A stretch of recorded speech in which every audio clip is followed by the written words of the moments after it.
आज सगळ्यात अगोदर तर बघा देवपूजा करून घेतली अगोदर. आज आहे गुरुवार आणि स्वामींच्या आवडीचा वार. तर आजच्या व्हिडिओची सुरुवात ना देवापासून करूया. तर सगळ्यात अगोदर देवपूजा करून घेतली.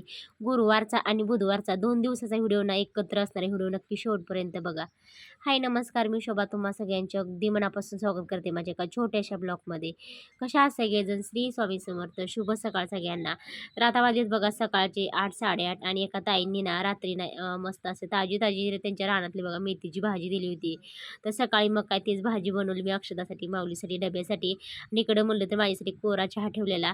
तर बघा त्या दिवशी मी घेवडाची भाजी बनवली होती ना ओल्या घेवड्याची. तर ते मी शिजायला टाकलं होतं शेगडीवरती आणि पसाऱ्याकडे काय कोणी जाऊ नका. तर पसारा बघा आता सध्या किचन नसल्यामुळं ना भरपूर असा पसारा होतो सगळ्या गॅसच्या भोवतणी सगळा पसारा. तर असं किचन वगैरे असेल तर एवढं काही पसारा होत नाही, पण जिथल्या गॅसच्या भोवतणी ते सगळं पसारा ठेवावंच लागतंय. तर इकडे घेतलं मी ओला पावटाची भाजी बनवायसाठी कांदा, एक टोमॅटो, थोडीशी कोथिंबीर आणि जे काय आपले रोजचे मसाले आहेत बघा ते वापरून का नाही मस्त भाजी बनवायला घेतली. आणि ही जी पावटा शिजवला होता का नाही शेगडीवरती मी मस्त पावटा शिजवून घेतला होता. एवढी छान झाली ती का नाही भाजी, खरं सांगते खूप छान असं भाजी झाली ती बघा. तर अशा पद्धतीचे ना तुम्ही पण एक वेळेस नक्की करून बघा. आणि ओल्या घेवड्याचीच भाजी ही जास्त की आणि खूप छान असं झालेली. आज माऊली का नाही बघा शाळेतनं आल्या-आल्या का नाही आजोबांना घेऊन का नाही चप्पल आणायला गेला. 3-4 दिवस झालं असं इतका हट्ट होता का नाही त्याचा चालू, की मला चप्पल आणायची, मला चप्पल आणायची. शाळेतनं आल्या-आल्या बघा आजोबांना फोन, बापूंना फोन, की पप्पांना फोन करायचा मला चप्पल आणायची. आणि बाहेर ना डीजे आला तर इतकं नाचतो ना, इतका खुश झाला आहे. तर ताजी-ताजी बघा कोथिंबीर पण आणली होती आणि हे बघा डीजे. तर ह्याचा आवाज ना पूर्णपणे मी आवाज बंद केलेला आहे. तर भरपूर असा आवाज होता आणि आमच्या घरासमोरच असले ना येताना का नाही सगळ्यांसाठी बघा असे भरपूर असे वडापाव आणलेत माऊलीने आणि बापूनी आहे ना, सगळ्यांसाठी वडापाव आणलेत. आणि माऊलीला खरंच वडापाव खायचा होता, मगाशी वडापाव खायचा हट्ट केला होता, मला वडापाव खायचा मम्मी आहे का नाही. आणि आता सगळ्यांसाठी असे मस्त गरमागरम वडापाव आणलेत. आपल्या माऊली जरा फोडीलच आहे बघा ते मस्त वडापाव. आता वाजलेत बघा संध्याकाळचे 7:30 आणि आज फक्त अगदी एकच दळण होतं. आणि आता माझी म्हणलं तर दिवाबत्ती झाली. आणि आज मला बऱ्याच दिवसातून बनवायचं आहे चिकन बिर्याणी आणि ते तुमच्याबरोबर शेअर करायचं आहे. म्हणलं सर एकदम साधी सिंपल अशी गावाकडल्या पद्धतीत आणि जास्त मसाले वगैरे काही नाही, जे आहे त्यातच बनवायची. तर म्हणलं चला तुमच्याबरोबर पण आज शेअर करूया. आणि आत्ताच माऊलीचे पप्पा पण आले, ते अगदी एकच दळण होतं ते माऊलीचे पप्पाने दळलं. आता चहा वगैरे झाला आहे आमचा आणि आता बनवायची मला बिर्याणी.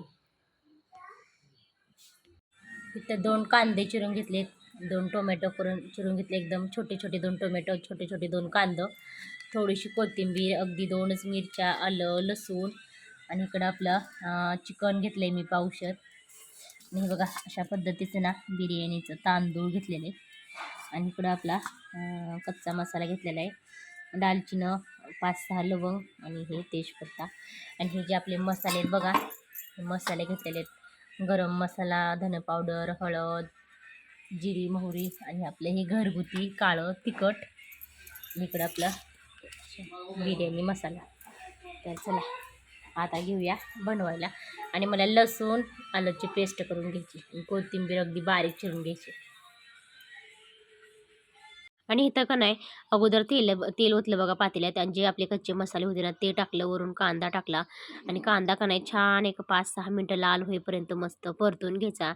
आणि एकदम साध्या सिंपल पद्धतीतनं आपण असं चिकन बिर्याणी बनवणार आहेत. त्याच्यासाठी मी काय काय घेतलं ना ते तर सुद्धा तुम्हाला दाखवलेलंच आहे अगोदर. आणि छानसं कांदा परतून झाला की लगे टोमॅटो टाकायचं, मिरची टाकायची, त्याच्यानंतर थोडीशी कोथिंबीर टाकायची. नंतर ते बघा थोडीशी कोथिंबीर टाकल्यानंतर हे सगळं मसाला ना छानसं परतून घ्यायचं. आणि मला आपल्या अक्षूची पण मदत चालू होती बघा, अक्षताचं पण बनवू लागायचं, मी बनवते असं तिचा पण हट्ट होता.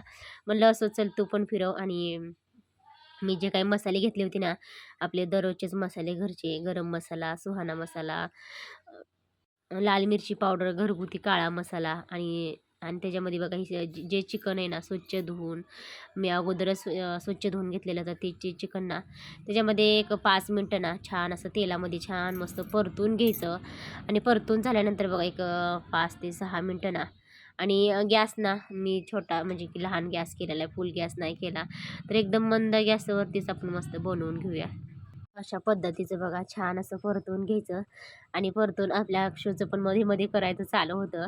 तर हे बघा एवढं छान असं आपलं मस्त वास येत होती ना, खूप छान असं. आणि लास्टला मीठ टाकायचं. अगोदर सगळ्यात अगोदर मीठ टाकायचं नाही, तर मी अगोदर मीठ टाकत नाही, तर लास्टला. आणि भाजी वगैरे वगैरे बनवायची असेल तर अगोदर टाकलं तरी चालतं. आणि चिकन बनवायला बिर्याणी बनवायची असेल तर मी लास्टला मीठ टाकते. तर हे बघा छान असं आपलं चिकन ना तेलात फ्राय करून झालं. एक 5 ते 6 मिनिटं ना असं मस्तपैकी झाकून ठेवूया. कारण झाकून ठेवल्यानंतर ना ते बघा वाफेने ना मस्त शिजून निघतं. त्याच्यानंतर बघा एवढं तेल सुटलं होतं ना, खूप छान असं आपलं तेल सुटलं होतं. तर हे बघा. आणि एकदम सिंपल साध्या सोप्या पद्धतीत माझं चिकन बिर्याणी बनवायचं चालू आहे आज. आणि गेल्या वेळेस जे बनवलं होतं बघा चिकन ना, ते मी जरा वेगळ्या पद्धतीचं बनवलं होतं. आणि आज ना एकदम साधं सिंपल. आणि अगोदर मी तांदूळ धुवून घेतलेलं आणि 1-2 मिनटं बघा धुवून ठेवलेलं साईडला. तर असंच काही जण ना असं टाकतात, तर असं नाही टाकत मी. तर स्वच्छ धुवून. तर प्रत्येकाची वेगवेगळी पद्धत असते बनवण्याची, थोडी आपल्यासारखी एकसारखी असते असं काही नाही. तर माझी वेगळी पद्धत, तुमची वेगळी पद्धत अशी असते. तुमची कशी पद्धत आहे मला नक्कीच कमेंट बॉक्समध्ये सांगा. साध्या सिंपल पद्धतीत ना अशी आपली मस्त बिर्याणी झालेली आहे. तर आता का नाही थोडीशी कोथिंबीर वगैरे टाकून ना मस्त आपल्या बिर्याणीला थोडंसं सजवून घेऊया. हे बघा अशी एकदम बारीक चिरलेली कोथिंबीर. इकडं म्हणलं तर असं आपली बिर्याणी. अशा पद्धतीची ना मस्त बिर्याणी. तर खूप छान असं आपली बिर्याणी झाली बघा. तुम्ही सुद्धा एक वेळेस नक्की करून बघा अशा पद्धतीची बिर्याणी.